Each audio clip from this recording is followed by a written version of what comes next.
आई भैया रउआ सबन के बीच में एगो भजन प्रस्तुत करे जा रहा बानी। रउआ सबन अपन छोट लड़का, छोट भतीजा और छोट बेटा समझ के माफ कर दे गलती सही के। भैया इस घटना वो समय के जोने समय राम लक्ष्मण जी के तीर लगल रहे, वही समय घटना भैया रउआ सबन के बीच में भजन के द्वारा पेश कर रहा बानी। कहे शक्ति बाणी लगल लक्ष्मण के रोवेले रघुराई, अखिया खोला बबुआ। शक्ति बाणी लगल लक्ष्मण के रोवेले रघुराई, अखिया खोला बबुआ हो, अखिया खोला बबुआ। तब बोलब के छोटका भाई, अखिया खोला बबुआ। बोलब के छोटका भाई, अखिया खोला बबुआ। बोलब के छोटका भाई, अखिया खोला बबुआ। शक्ति बाणी लगल लक्ष्मण के बोलले रघुराई, शक्ति बाणी लगल लक्ष्मण के रोवेले रघुराई, अखिया खोला बबुआ। बोलब के छोटका भाई, अखिया खोला बबुआ। छोटका भाई, अखिया खोला बबुआ।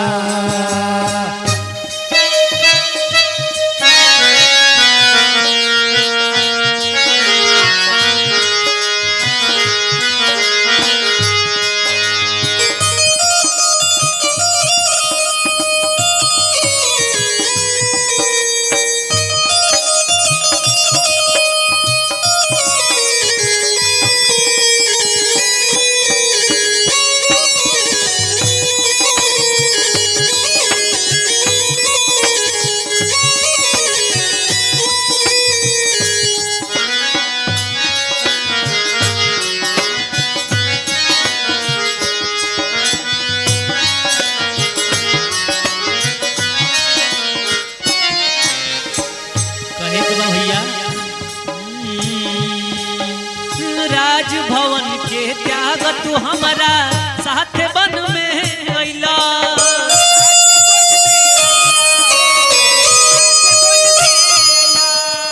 राजभवन के त्याग तू हमारा साथ बन में अइला। धर्म कर्म दुनहु से बढ़भा के सेवा कैला, के सेवा कैला, के सेवा कैला। फिर बोला तोहरा बिन हमारा कैसे जियल जाई, अखिया खोला बबुआ। तब बोलब के छोटका भाई, अखिया खोला बबुआ।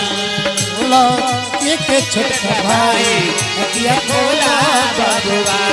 बोलब के छोटका भाई, अखिया खोला बबुआ। शक्ति बाणी लगल लक्ष्मण के रोवेले रघुराई, अखिया खोला बबुआ। खोला बबुआ। शक्ति बाणी लगल लक्ष्मण के रोवेले रघुराई, अखिया खोला बबुआ। बोलब के छोटका भाई, अखिया खोला बबुआ।